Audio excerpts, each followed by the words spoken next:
क्यों? यार शिट देखते एक्सीडेंट हुआ यार। Oh my god यार।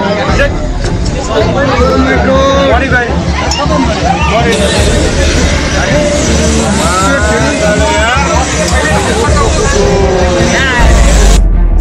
त्रिभुवन इंटरनॅशनल एअरपोर्ट काठमांडू हांगा प्लेन क्रॅश जावन तब्बल 18 जाणांक आयले मरण।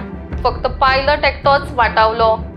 एका प्रायव्हेट एअरलाइन कंपनीचे हे प्लेन 2 क्रू मेंबर्स तसेच 17 टेक्निशियन्सांक घेऊन मेंटेनन्साचे काम करपाक पोखरा सिटीन वचपाचे आशिल्ले।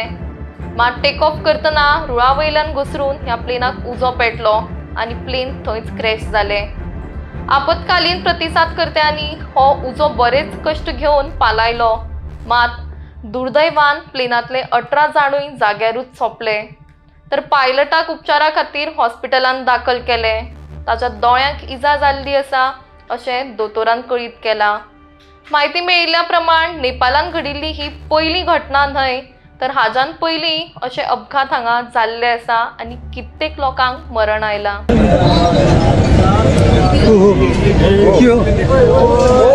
यार शिट देखते एक्सीडेंट हुआ यार।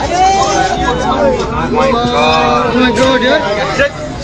Oh my god। मारे